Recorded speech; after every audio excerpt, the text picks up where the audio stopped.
Namo Buddhaya Jai Bhim, as we say in India when we start a talk. So this talk is being given by me, Vajratara, and I'm at Therigatha Retreat Centre with a grand audience of Karanadi and Pranyagita.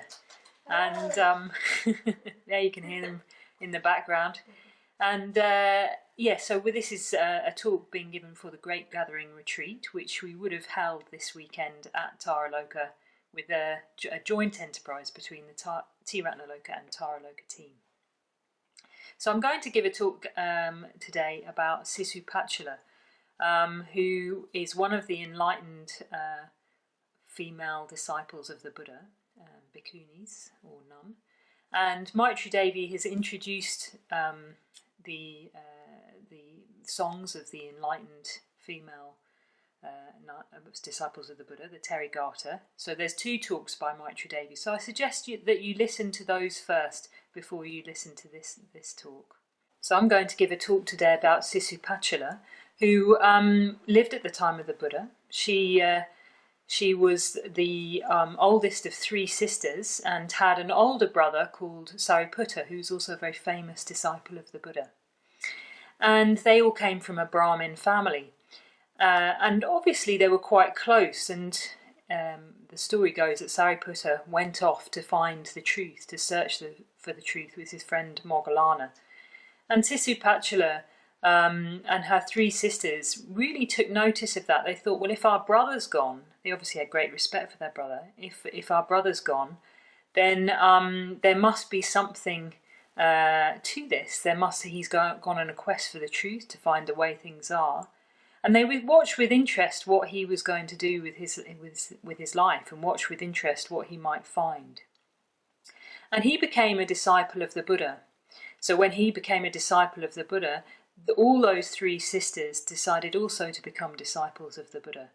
And we can read from the scriptures that their mother was not amused. In fact, the Sariputta, before he died, his last person that he converted to the Dharma was his mother, who was, in a way, his hardest disciple. So we learn from that story that the mother and presumably the father didn't want all their four children to become disciples of the Buddha and to renounce the household life, but that's what they did. And all of them became arahants. So what we've got in this story of Sisupacala is we have a kind of dialogue song or dialogue poem, and this is from a body of texts called, as I said before, the Therigatha. So the scene opens with Sisupacala dwelling in the bliss of liberation and reflecting happily on her realisation. And she sings a song, which I won't sing, I'll just say, but she's sitting there and she recites these verses, or sings this song, saying, "A nun who has self-possession and integrity will find the peace that nourishes and never causes surfeit." So that's Susan Murcott's translation. So she's delighting in her practice. A nun who has self-possession and integrity. Integrity here, if you look up the Pali, is sila, which literally means uprightness or moral behaviour, or as Susan Murcott translates, integrity. I quite like that word, integrity. She's got a consistent moral or ethical practice that she lives by, and is of good character, as they say in the translations of the word sila. She has an ethical practice. And she also has self-possession. So in Pali, this is quite an interesting word. It's a compound word, but it's from Indriya, which is from Indra, the gods, the king of the gods. And what we find here is that Indriya are the faculties. So she's the Pali word, instead of being just self-possession, is literally kind of restraining or controlling her faculties. And the faculties, Indra, the sort of bringing in that kind of image of Indra, the king of the gods, means the faculties are belonging to the ruler. So the whole compound Pali word basically means that she's restraining or controlling her faculties, or she has a strong governing principle to her behaviour. And Indriya include the senses, so they're the sense faculties, but also include things like femininity or life vitality or joy or sadness or faith or energy, insight, meditation, wisdom. So we get a sense here that she's in control of her whole being, including the best of her being. She's in control of her senses. She's in control of all her faculties, including her faith, including her wisdom, including her femininity, which is interesting, including her life vitality. So we get a picture here that Sisupacala is in control of herself, in a way in control of her own power and the influence that she has on the world. She's got mastery over herself and all that she's capable of. And it's quite an interesting idea, because usually we don't like so much the idea of control or restraint. To us it can sound like repression, I think, particularly in our modern society. But actually this is a traditional Buddhist practice of having mindfulness over your experience and watching your experience and watching the effect that you have on others and watching what's happening in your own mind. Being aware of what you put into your senses, what you're exposed to, and aware of your own power and potency in the world.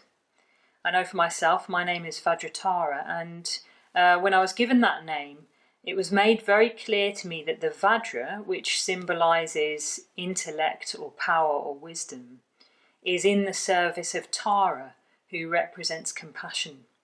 And my preceptor made it very clear to me. She said, wisdom, power, intellect is in the service of compassion.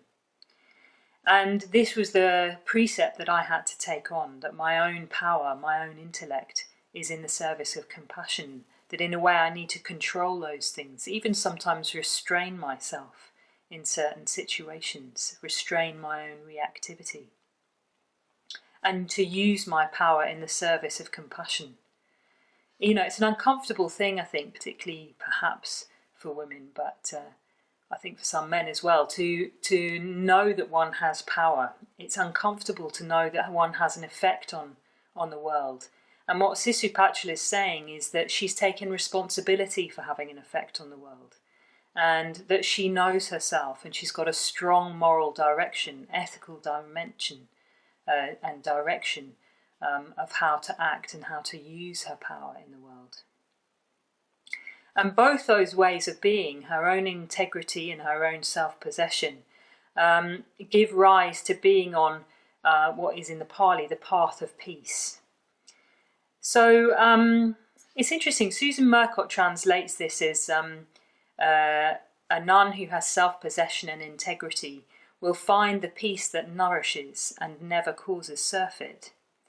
But if you look at the Rhys Davis and Norman translation, which is a slightly older translation, they talk about having the ever-welling elixir of life.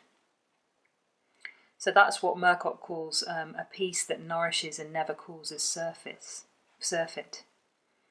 So the Pali for that is again a compound word of literally not sprinkled, which means unmixed or unadulterated, and something that possesses strengthening qualities, qualities that give strength, elixir, or something that nourishes.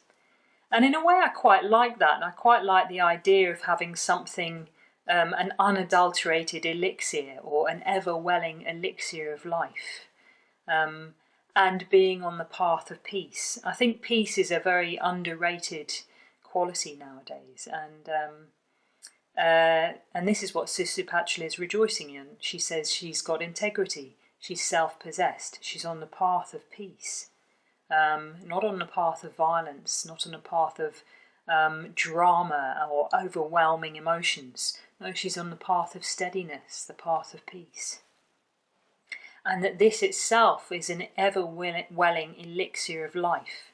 So it's interesting, because I think normally what we do is we associate peace with a kind of slightly limp sort of grey quality. But actually what she's saying, the path of peace is the ever-welling elixir of life. It's something that we draw strength from, something that we draw nourishment from. It's powerfully potent in its own right. So what is the elixir that she dwells on and she drinks from? What is that ever-welling elixir of life? I mean, in a way, I think this is something that we've got to ask ourselves. You know, what is it in our practice that gives us strength and nourishes us? In the Buddhist tradition, you talk about the 5 strengths, the 5 balas, which is faith, energy, awareness, meditation, and wisdom. But I think in all those lists, you've got to think, well, what do I really gain strength from in all of those things? I think for me, definitely faith gives me strength and encouragement. But I think there's also something else, which is actually just dwelling in the pleasure of meditation. And in a way, I think for me, when I go into meditation, I meditate every day, pretty much, the odd exception. But, you know, I've been meditating every day for 25 years or something. That actually in that time, it's a bit like going home. It's a bit like going to a sort of spiritual home, a place of deep sustenance and nourishment.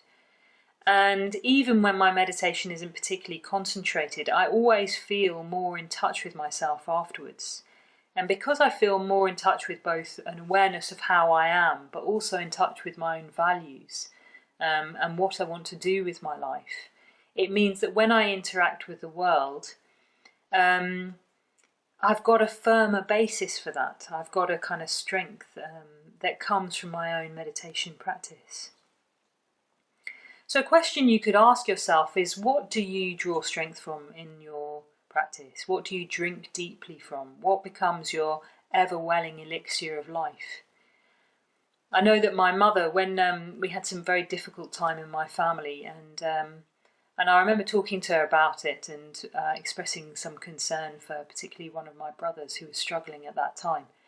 And I remember she turned to me and she said, "Oh, well, I never have to worry about you because you'll always be all right. And that's because of your Buddhist practice." And actually, I really, really appreciated that, because I think she's right. In some ways, things can be quite difficult on an external level. Things can go really wrong. But there's such a deep nourishment from my own spiritual practice that actually it'll be okay. I've got a great confidence that whatever happens, I'll be okay on that kind of fundamental level. And so far, that has remained to be true. We'll see how long this pandemic lasts and then what really happens. So a new translation of that verse could be, a nun who has self-possession and integrity will find the path of peace, that ever-welling elixir of life. And we think that integrity and self-possession will be a closing down to life, a cutting off, or in a way quite boring. But it's a peace that nourishes us, an elixir of life that nourishes us, and it's joyful. So it's so joyful that Sisupacala just sits there delighting in her own practice. But into this scene comes another figure, and the other figure is Mara. So who is Mara? Mara is a traditional figure found within Buddhism, who's a kind of shapeshifter. He's a shapeshifter that has a particular purpose, and his particular purpose is to undermine your practice. So the Buddha calls Mara, he's got quite affectionate speech towards Mara, which is interesting. He calls him friend of the negligent, or it's sometimes translated as cousin of carelessness.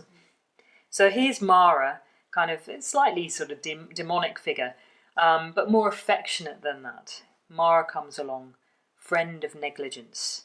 And he comes along and he whispers into Sisupacala's ear. And that's what he traditionally does. He comes to Buddhist practitioners and he whispers into their ear. And there are 4 types of Mara in the tradition. There's Skanda Mara, which is the Mara of conditioned existence. So this is the Mara of having a separate identity and identifying with our psychophysical being to the expense of others. So it's when we identify with me and mine, and we put me and mine first. I remember when I was little and we were being naughty, my friend's mother used to turn around and say to us, "Oh, I think you've got a little case of me-itis today." So it's a bit like, well, samsara is a chronic case of me-itis.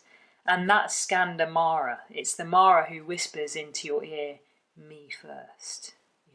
This is what's most important. This is me.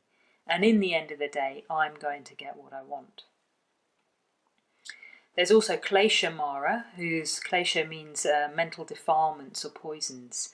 So these are the arising greed, manifestations of greed, hatred and delusion, all the negative emotions that arise in our mind ongoingly.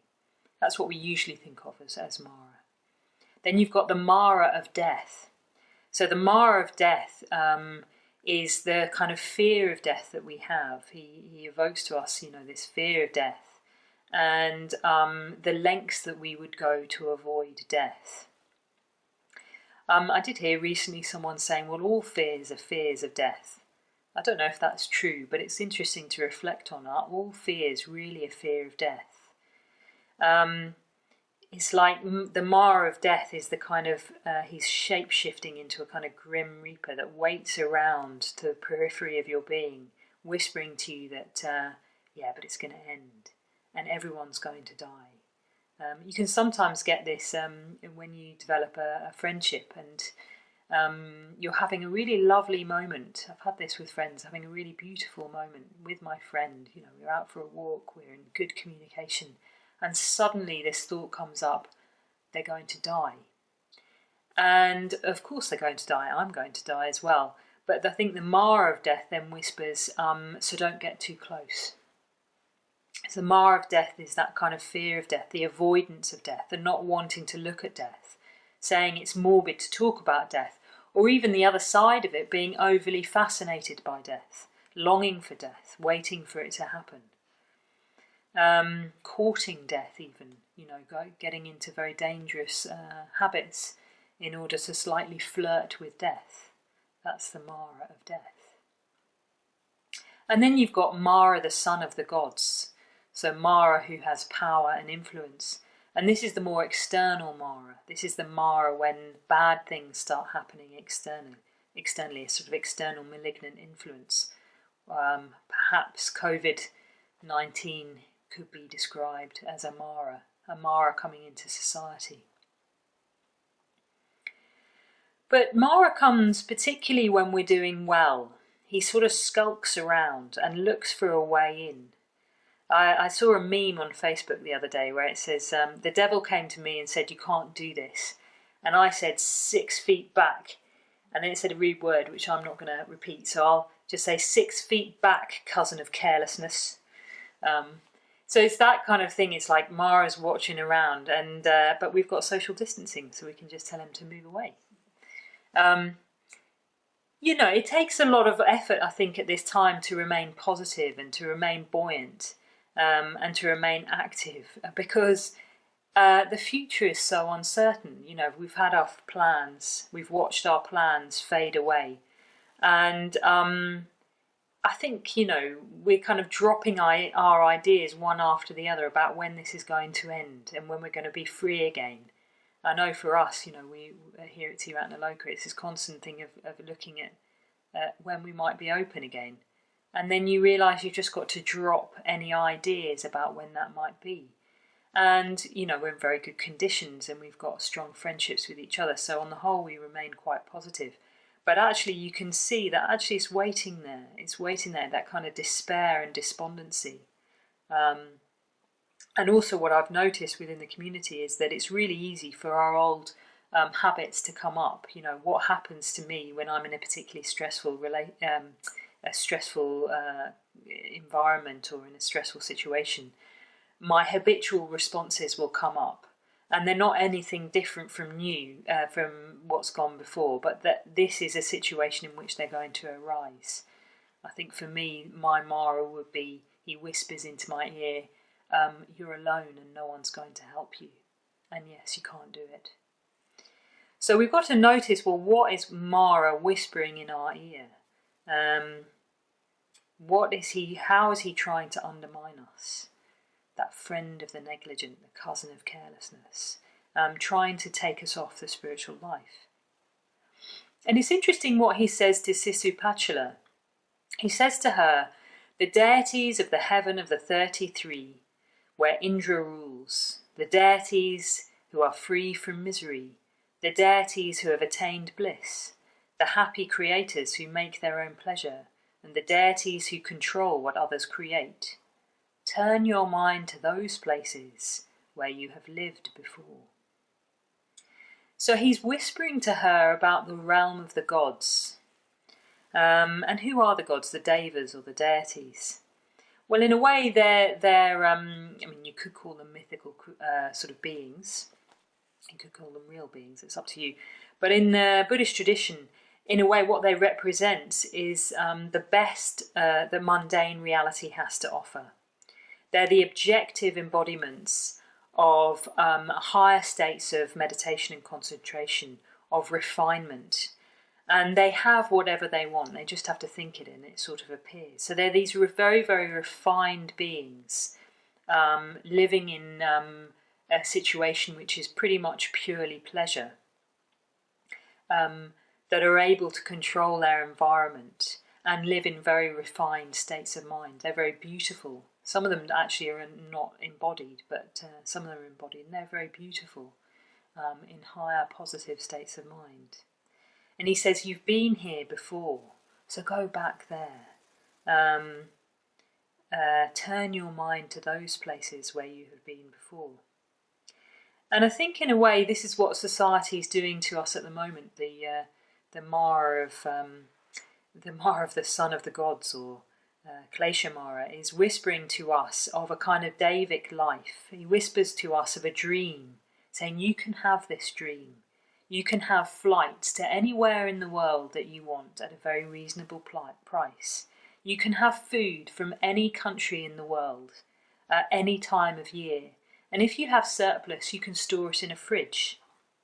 You can have any entertainment you want at the touch of a button.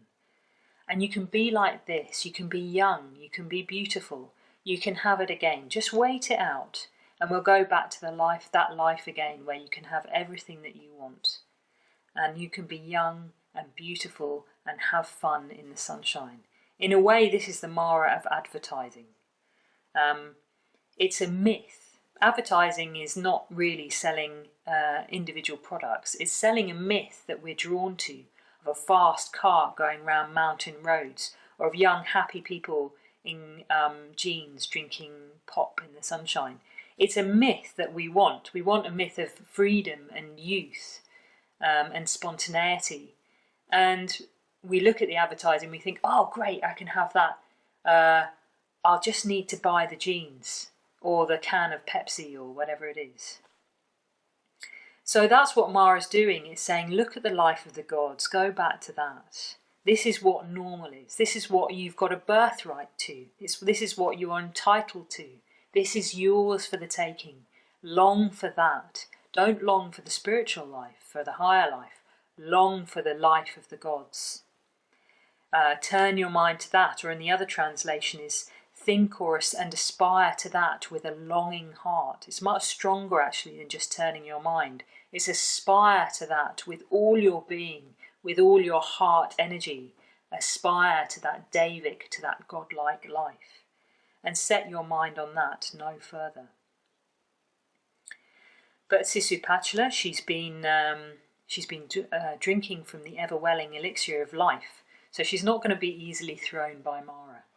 She turns to him and she says, time after time, from life to life, the devas of the heaven of the 33 where Indra rules, the devas who are free from misery, the devas who have attained bliss, the happy creators who make their own pleasure, and the devas who control what others create, live individual lives, but cannot free themselves, chasing after birth and death.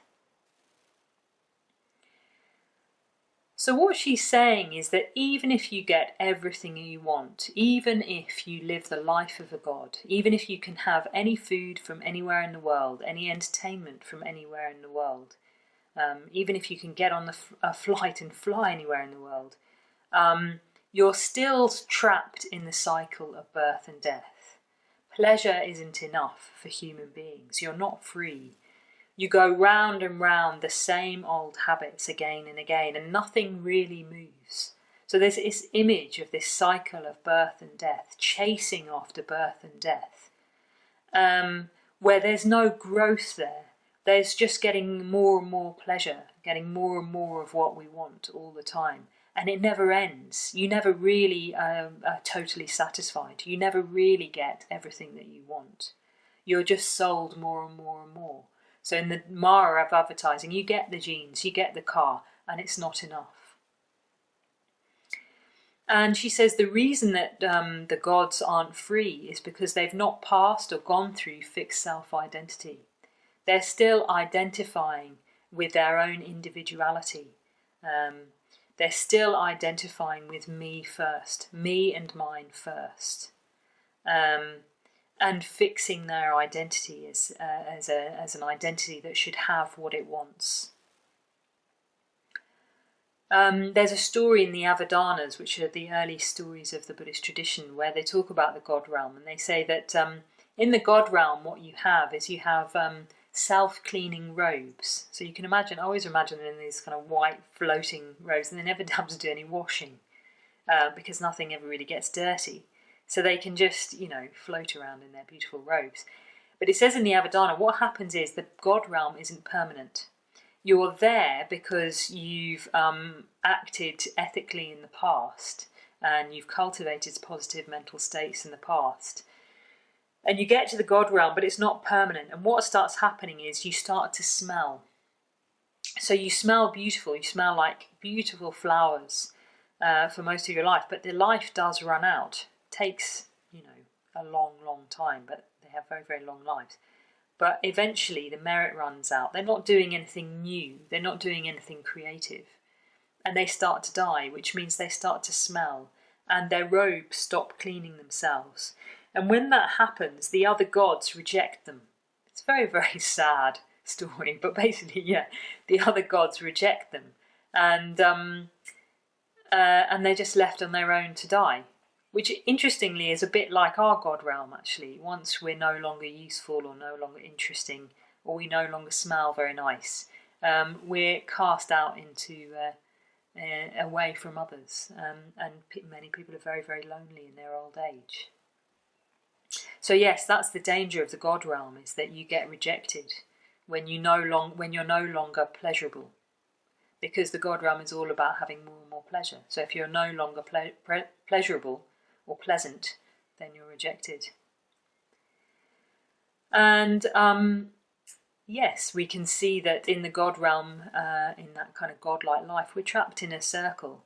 You have to work hard to get the money, to get the things that you need to buy, and the things you want to eat, and have your holiday once a year abroad.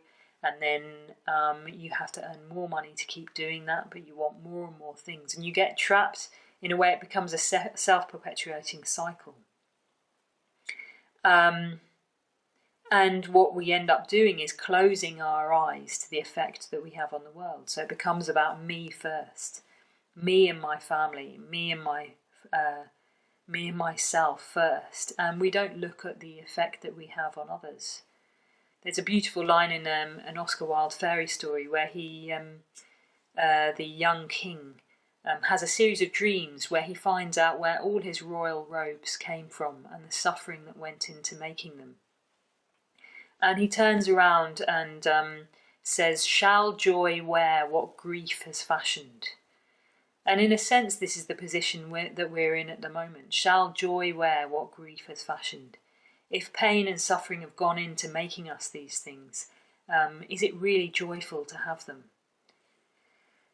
So Sisupacala is, she's not going to long for the God realm. She turns to Mara and says, the whole world is burning. The whole world is in flames. The whole world is blazing. the whole world shakes.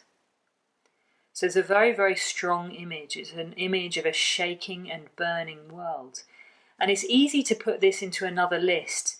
The Buddha has a talk where he says a similar thing called the fire sermon. And he says that the world is blazing with greed, hatred and delusion. And all our experience is burning, with suffering, lamentation, pain, grief and despair. And he says, no, it is. So yes, so we can have a list. We can say, oh yes, it's burning. It's if you're a proper Buddhist and you've read the fire sermon and you know about these things, you can say yes, it's burning with greed, hatred, and delusion. Yeah, but what is that? Why use the image of flames? Because it distances us from the poetry. What is it when you have a vision that the whole world is burning? And I think most people have had that vision in order to become Buddhists. On some level, you've had a vision that the whole world is always changing, that you can't really get permanent satisfaction from it, that there's no real safety or refuge there. In the Lotus Sutra, we have the parable of what's called the burning house. It's a bit like we're all playing with our toys and the house around us is on fire. And there's only one person in that house who realises what's going on. And trying to get these children out of this burning house. And in a way, this is a metaphor for reality. There's nothing stable there. It's changing all the time. It's transforming all the time. And we're kind of trapped in it. I think for me, I had my vision of the world being on fire. I had a series of reflections when I was about 10 years old. I realised then that it wasn't enough for me to ignore the suffering of others and just live my own life. That paid no reference to that. I sort of realised it was when there was a disaster called the Zeebrugge disaster where ferry doors were left open and a lot of people died on a ferry. Now I remember watching the news in my pyjamas and I was thinking, my father was calling me for breakfast and I was thinking, I'm going to turn off the TV and I'm going to have my breakfast. But those people and their families won't be turning off their TV and they won't be having their breakfast. Like their world is completely changed forever. But I'm just going to live a normal life and have a normal day. And somehow the realities of those two situations just couldn't fit anymore. I couldn't just ignore what was happening around me as if my world was the only world that really mattered. No, in this vision, the whole world is burning. And we must do something about it. So this is a vision. It's not a well thought out intellectual argument about what the flames really are. It's a vision. It's a vision of fire, of flames, of a burning house, a blazing house, a shaking world. Nothing is stable. So she gives Mara this vision of the burning, the blazing world. But then she also says, the Buddha taught me the unshakable way. Ordinary people don't practice it, and there is nothing to which you can compare it. When I heard his words, I lived in the joy of the teaching. The three knowledges have been realized. The Buddha's teaching has been done. Everywhere the love of pleasure is destroyed. The great dark is torn apart, and death, you too are destroyed. So we have a contrast here. There's the burning world, the shaking world, and then there's the Buddha Dharma. So the Buddha Dharma, the Buddha's teaching, and the way of the Buddha's teaching is unshakable. So it's unshakable in the sense that nothing in one's experience, nothing in our experience can change our understanding or experience of the Dharma. And you can have this experience, even at the moment, I think quite a few people are having this experience, that in adversity, in the midst of impermanence, in this pandemic where nothing is certain and the future is completely unknown, the Dharma remains the same. Everything else changes, but the truth of the Dharma in a way becomes more real and more relevant. Even simple truths like the fact of impermanence, that conditioned things won't last, they change. the truth of dukkha, of unsatisfactoriness, that you can't gain satisfaction in an impermanent world. You can't gain lasting satisfaction. And the truths of praticca samuppada, that everything arises on dependence upon conditions. One change in the conditions will change everything. And these are the kind of truths that people are really starting to reflect on. No, that's true. That's true. It's always been true, but we really see it's true now. We really see the truth of the Dharma now. And what we want within that is the unshakable way. The unshakable way that's going to offer us stability in a changing world, that is, in a way, continues to be true even if we don't know the future, even if we don't know what's going to happen to ourselves and our loved ones. And he said, she says, ordinary people don't practice it. And that sounds a bit pejorative in a way. It's not trying to say Buddhists are really, really special people innately or something like that. But it's saying in a way that the Buddha Dharma, the teachings of the Buddha, aren't ordinary things. They're not ordinary teachings like everything else. And if everyone was practicing the Buddha Dharma, then in a way, why would you bother yourself? Because you could look at the world and think, everyone practices Buddhism and look what the state of the world is. You wouldn't take that much interest in it. But she's saying, no, it's not ordinary. It's not like everything else. And in a way, I don't think we need to be afraid of the fact that as Dharma practitioners, we can also be a bit special. A bit special in the sense of we are trying to do something quite radical. I don't know who it was, I think it might have been Sangharakshita, who said that in a way the Buddhists should be subversive. They should subvert the ordinary values of just getting what we want for ourselves, the values in a way of that kind of godlike realm of a constant search for pleasure.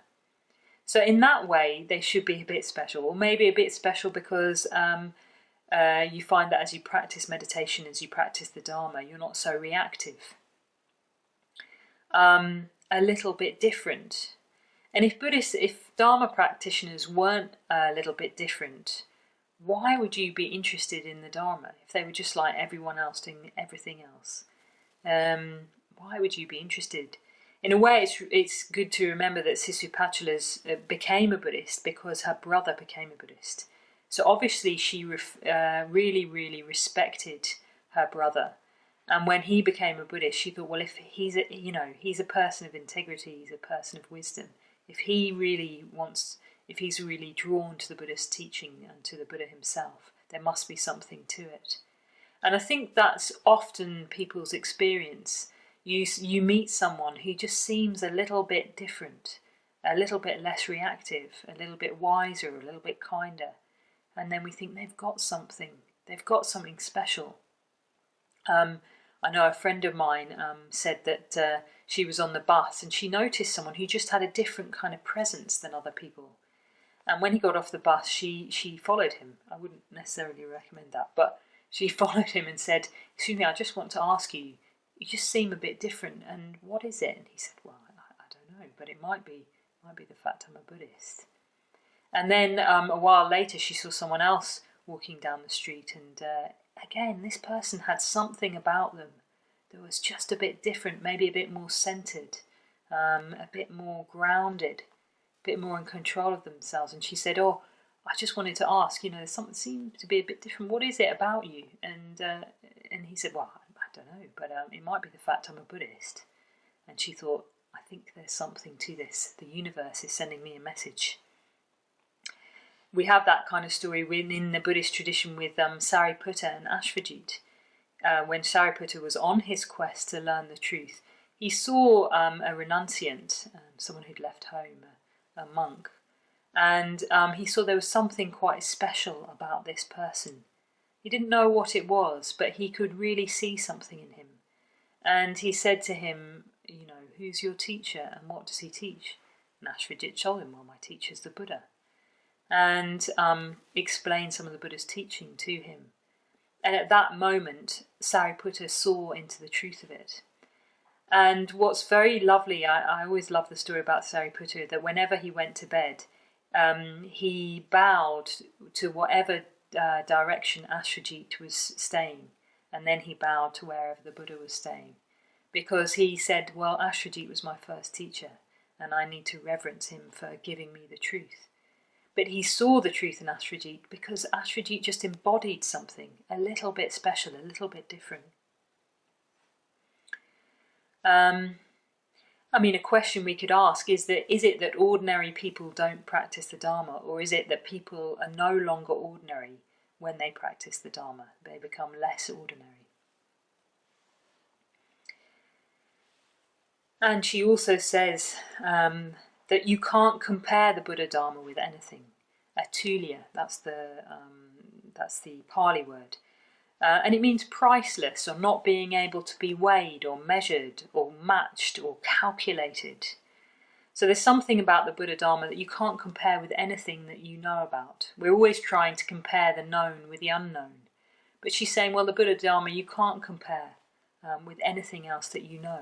In a way, those comparisons aren't really appropriate.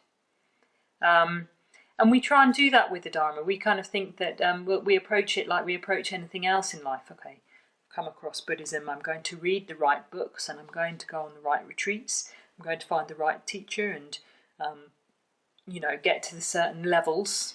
It's not quite clear what those levels are, so let's just try the dhyānas or levels of insight or something. And I'll go through and I'll plan it and I'll measure it and I'll read these books and do this study. And by that time, then I'll be, whatever I'm meant to be. So we appropriate the Buddha Dharma with a calculating mind, and it always fails because we're trying to make it into something that we know about. We're trying to make it into an adult education course or something like that, or a career plan. But actually the Dharma is mysterious. I've had many friends saying, I plugged away for years, I did my meditation every morning and I read the right books and I went on the right retreats. And then it was only when, my lover left me and I was on the floor crying that actually it kind of broke through and I realised and I really saw it, saw all the truth of all the things that I'd been studying. And that's when my meditation really lifted off. So yes, the Dharma, you can't compare it with anything. You can't measure it in terms of the known. And Sisupacala says, well, she just lives in the joy of the teachings. She delights in the joy of the teachings. She's devoted to, the Pali actually says, devoted to the joy of the teachings. Or the other translation, my mind delighted dwells. So we dwell in the Dharma, in that delight, that actually you can be in a long search for freedom, having that vision that the world is burning, that the world is on fire, that the world blazes. And when you find the teachings, those incomparable teachings, then we can experience the joy of having found what we were looking for, having found something that's deeply meaningful and nourishing to us.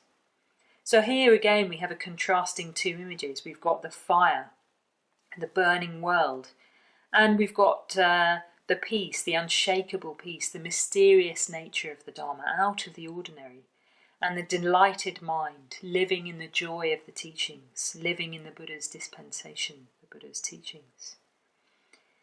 And then she carries on. She talks about the three knowledges. And again, some of these are kind of stock images from the Pali scriptures. But it doesn't mean that we have to, they're used in other contexts, but actually we've got to sort of feel our way into what they represent in the terms of someone's spiritual life. Do we experience the Dharma like that? Do we experience it as joyful or peaceful or out of the ordinary? Do we experience it as a mystery, unknowable and unknown? So Sisupacala talks about the three knowledges have been realised. So the three knowledges are, go back to the time of the Buddha, and it's the way the Buddha described his own enlightenment experience. He said that he sat there and in the first watch of the night, what he saw was his own life, where he'd lived before, his own life coming in and out of existence, lifetime upon lifetime upon lifetime. here I was in this family, in this place, living this kind of life.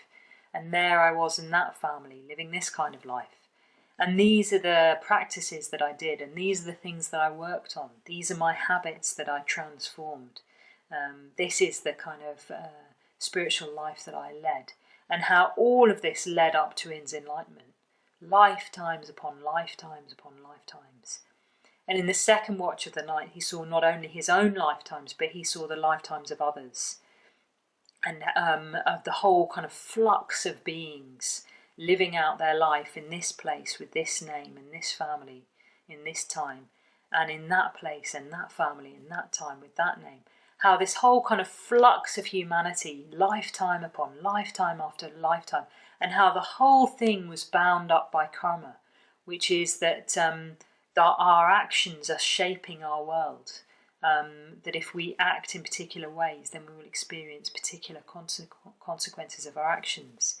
And how within that it's possible to live an ethical life, with meditation and wisdom, and how that will have a profound effect on our being. It will shape us, it will change us. That in a way we're changing ourselves all the time. Like Sangharakshita once said, we're our own works of art, and we mould ourselves over lifetime and lifetime and lifetime of habit, and changing those habits and working on ourselves. And in the third watch of the night, he saw that he was free. He saw that he'd conquered all mental poisons. He saw that he was free of that cycle of birth and death. That in a way he could see the whole flux of existence, how the whole thing is bound up with suffering. And he saw that it actually is possible to be free. Sisupacala said, the Buddha's teaching has been done. She's done it. She's seen the three knowledges, and she's seen that she's free. She's seen the whole flux of existence. Nothing's left out. Nothing's concealed from her view. She's seen the whole thing, and she's free. The whole flush of existence. And she knows it. She knows everything about this world. Nothing is left in ignorance. And she said, everywhere the love of pleasure is destroyed. So this is interesting because she's been talking quite a lot about living in joy, the joy of the teaching, but she says the love of pleasure is destroyed. So this is worldly pleasure as opposed to unworldly pleasure. Vedana, for those of you who know the technical terms, Vedana as opposed to the bliss of liberation. So it's not saying that pleasure in itself is bad, it's just that if you let pleasure be the determining force in your life, then you're still trapped in always wanting more and more pleasure. You're still dependent on that pleasure for meaning and purpose in your life, as if you're living in the God realm. And so your life gets trapped in this cycle of wanting more and more pleasure from different sources. And she's contrasting that to the bliss of liberation, the joy that transcends sorrow, the joy of liberation, the joy of living in the truth. And it's very interesting because one can experience this kind of joy at the same time as actually having quite a difficult experience. So from a Buddhist point of view, you can feel even quite painful things happening, and at the same time a kind of bliss of liberation, because you know that you're free and you know that you've got a good conscience. So even if someone, for example, is very angry with you or things go wrong in your life, you can still have that at the same time as having this kind of sense of satisfaction and freedom, knowing that you've done the right thing, knowing that you've kept to your values, that you've had fidelity to your ethical principles and things that you hold dear in your life. And I've definitely had that myself, of having really quite a difficult time. And I remember sitting on my bed and I was actually crying, and at the same time as having that kind of pain of emotional pain, it was actually to do with a breakup of a relationship. At the same time as having that, I had this incredible sense of well-being, because I knew that even though those things were happening, my conscience was clear in a way, and that I had something of deep value and importance in my life that transcended the vagaries of other people and, getting in and out of a relationship. So yes, she's talking about the love of pleasure is destroyed, means that she's no longer searching for just pleasant experience as a fundamental part of her way of being. That's not the meaning of her life. And she says the great dark is torn apart. It's a very, very strong image. The great dark is torn apart. In this dark, it's the thick gloom of ignorance where we can't see the truth. And this is the state of mind of samsara. We can't see what's really going on around us. It's like our vision is veiled, as if there's kind of dust over the sun. It reminds me of those very famous verses at the beginning of the Vajratara. At night in darkness thick with clouds, a lightning flash gives a moment's brightness. So sometime by the power of the Buddha, the worldly mind might for a moment turn to skillful intentions. But the power of good is weak, while the power of darkness is vast and terrible. What other good could conquer that, were there not the awakening mind? So yes, so she's saying here that it's not just a lightning flash of some skillful intentions that arise momentarily. The whole of the darkness is ripped apart, is torn open, and light floods in, wisdom floods in. It's a very, very strong and immediate image. You know, you can't go back to that ignorance. And I think this is quite difficult because sometimes actually we'd quite like to go back to ignorance. You know, sometimes there's something quite comforting about the darkness. There's something quite comforting, you know, about those sort of the evening comes and one can wrap yourself in a little blanket and settle down into a corner sort of thing. There's a fear there about standing in the bright light of wisdom. And what is that fear? I think for me, the fear of the bright light of wisdom is that I won't be adequate, that I'll just be this small little person in this big light. And I think this is true of the ordination process. I think increasingly I'm seeing the ordination process as preparing people for the intense positivity of getting ordained and of the ritual around ordination and of standing in your new name and in your own wisdom and brightness. It's a very, very frightening thing. We think we want it. We think we want to be a big person. We think that we want to stand in wisdom. But actually when it comes knocking on one's door, it's like, actually, I'd rather settle in my own habits. You know, they're a bit rubbish, but at least they're familiar. And I think this is what happens in ordination. It's actually preparing ourselves for positivity, for joy and for faith and for commitment and for opening up of wisdom and what that does to us. And not being small anymore. It doesn't, there's that famous reading about it not serving us to stand in our own smallness. Actually, what we need is to come out in wisdom and compassion in the world. And that's a very frightening thing. You know, what would happen if the great dark really was torn apart? And here we were in the bright light of wisdom. We'd have to see ourselves in a way as in relation to the Buddha. And this is one of the things the Buddha said. He said, you're heirs to the Dharma, followers of Dharma, not heirs to material things. You're born of my mouth, born of my breast. And in a way, you know, that's quite a challenging thing for us to realise that actually we're heirs to the Dharma, followers of the truth. And it's no use making ourselves small or, you know, at the back of the room, you know, keeping quiet. Actually, we've got this inheritance. And the inheritance is the means to liberation. And that's what we can give to others. So it's standing in the light of that, standing in the bigness of that, standing in the bigness of our own practice and our own minds, which are luminous and pure and have the capacity to be free, that are brilliant. You know, is that what we're really frightened of? Is it we're frightened of actually being brilliant? Luminous amongst is the mind, and it is freed from adventitious defilements. You know, maybe we're afraid of our own luminosity. But Sisupacala is not afraid of her own luminosity. She's not afraid of the power of her own mind. She's not afraid of all her faculties and how she puts them into practice. She's not afraid of her own strength. So she stands in that light and she says to Mara, and death, you too are destroyed. So death is referring to Mara himself, the Mara of death. But what does it mean to say that death is destroyed? Does it mean to say that Sisupacala won't die? Well, no, it doesn't. It means that the Mara of death is destroyed, the fear of death, the denial of death, and also the longing for death. Because if we either avoid death or sort of court death or long for death, we're missing out on what death means for us as human beings, what our whole human nature is about. Because we're the only, this is a point Sangharakshita makes actually, that we're the only animals, as it were, who are conscious of our own deaths.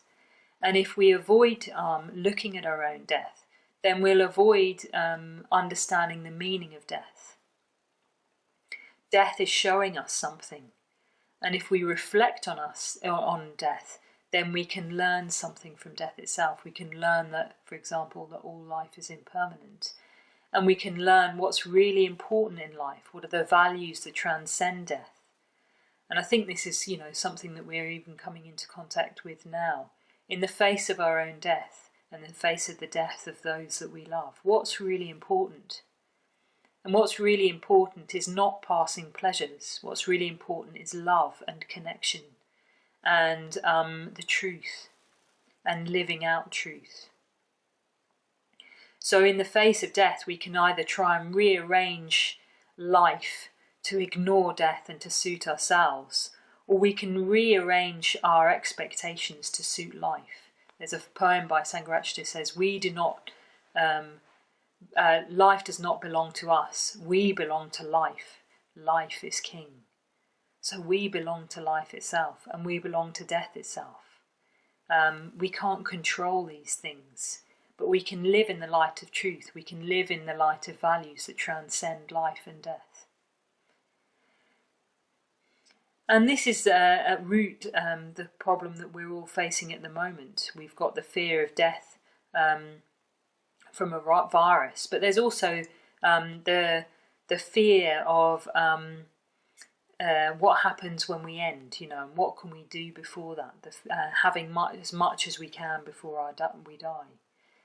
There's a very interesting paper that Sangharakshita wrote and talk that he gave called Buddhism, World Peace and Nuclear War. And he said, even if you get rid of war, even if you get rid of all the world's problems, even if you get rid of, for example, the virus itself, you're still left with the problem of death. And we have to engage with that. We have to engage with what transcends death. In the Buddha's life, he said when he saw death, he was shocked, humiliated and disgusted. But then he realised that he too was going to die. And he said that the vanity of death and life entirely left him. The vanity of life entirely left him. And he sought the deathless. He sought the freedom of Nibbana itself. That supreme security from bondage, nirvana. And Sisupacala did the same. In a burning world, in a world that's on fire, blazing and shaking, she found a source of joy and pleasure, deep pleasure, a pleasure that transcends even pleasure and pain, that bliss of liberation. She found strength and she found peace. She drew from that strength and peace. She found nourishment from that strength and peace that's deeper than any passing pleasure. She found what's unshakable and mysterious and out of the ordinary. She found something that transcended Mara, transcended death and transcended change. She saw how reality unfolded. She saw the whole of existence. And she lived in the joy of her own freedom. And she proved to us that it is possible to live in the joy of freedom. So what I'd ask is that when we go back, if we ever indeed go back, when things start returning to normal, whatever normal is, let's not go back to the God realm. Let's not go back to Mara whispering in our ear. Let's not go back to that dream. But let's build a new world based on deeper values, deeper joys, based on the truth itself. And let us together tear open the massive dark. A nun who has self-possession and integrity will find the path of peace, that ever-welling elixir of life. Time after time, from life to life, the devas of the heaven of the 33 where Indra rules, the devas who are free from misery, the devas who have attained bliss, the happy creators who make their own pleasure, and the devas who control what others create, live individual lives, but cannot free themselves, chasing after birth and death. The whole world is burning, the whole world is in flames, the whole world is blazing, the whole world shakes. But the Buddha taught me the unshakable way. Ordinary people don't practice it, and there is nothing to which you can compare it. When I heard his words, I lived in the joy of the teaching. The 3 knowledges have been realized. The Buddha's teaching has been done. Everywhere the love of pleasure is destroyed. The great dark is torn apart, and death, you too are destroyed.